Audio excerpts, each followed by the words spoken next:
When we talk about universal laws, we're talking about vibration. We're talking about vibration and universal response to vibration.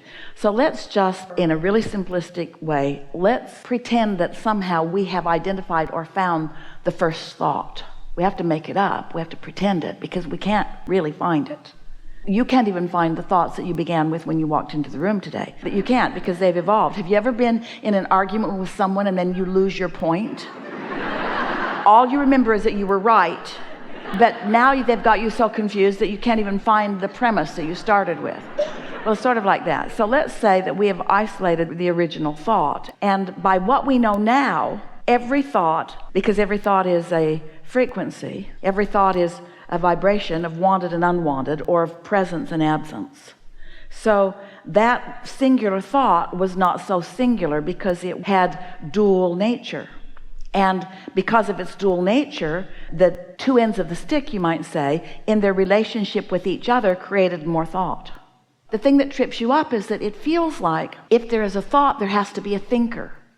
And it's really hard for you because you are creation who does think. So it's really hard for you to accept that when you think a thought, that thought thinks. So let's redefine what thinking is. Thinking is offering vibration to which law of attraction responds. So now your question is, well, how did law of attraction get in here? Well, law of attraction was just inherent in two differing thoughts. We know it's not very satisfying, but that's as close as we can get. And it helps you if you will realize that when you think a thought, we've been talking about that all day here today, that when you think a thought, that thought is a vibration, and that vibration by law of attraction does gain momentum. So other thoughts come to it. And so other thoughts are coming to your thought that you didn't even think. What? That was my thought. That was my thought. What are other thoughts doing, aligning with my thoughts? That's what we mean by the cooperative components are being gathered. Other thoughts that are like it. And so what confuses humans is that there's that which exists and then there's perception of that which exists. And humans don't want to acknowledge that anything exists until they perceive that it does. While the ethers are full of things that exist, that are so minute that you can't see them or perceive them, and so you want to call them as non-existent even though they do exist. And so when you begin to allow just some movement in your thought about these things, it's like the age-old question, well, if a tree falls in a forest, did it make a sound? And we say, technically, no. Its falling caused a vibration. But if there's no one there to perceive the vibration, and technically, there are a lot there to perceive the vibration. There's all the dirt, and the microbes and the molecules. In other words, they're all perceiving the vibration. They're perceiving the vibration, but the question is, if the tree falls in the forest and there's no one there to hear it, did it make a sound? Well, if there's no one there to hear it, then there was no one with hearing mechanism that translated that vibration into sound. Your senses, that's all you're doing. Your eyes translate vibration into what you see. Your ears translate vibration into what you hear.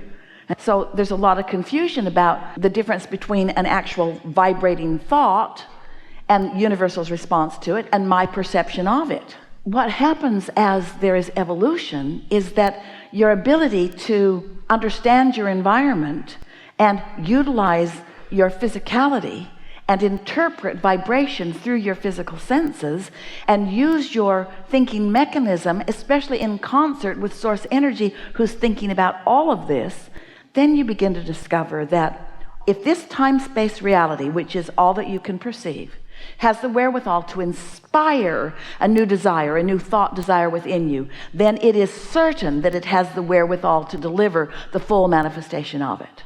The question is, can creation go beyond perception? Which takes us right back to your original question. Think about your original question. Isn't that right where it is? Can creation go beyond perception? Yeah, but it's really slow going. And everything has the ability to perceive. So was there an orchestrator? Was there a godlike figure who had figured it all out? Was there consciousness like that? Of course. Does that which man wants to call God, does source energy, does it have a perception that is more expansive than my own? Yeah, way more expansive than your own. but that source energy, as it relates to you and those like you who are here, that source energy is perceiving through your lens. It's that co-creation of non-physical and physical that makes what's happening here in this time and space reality so delicious.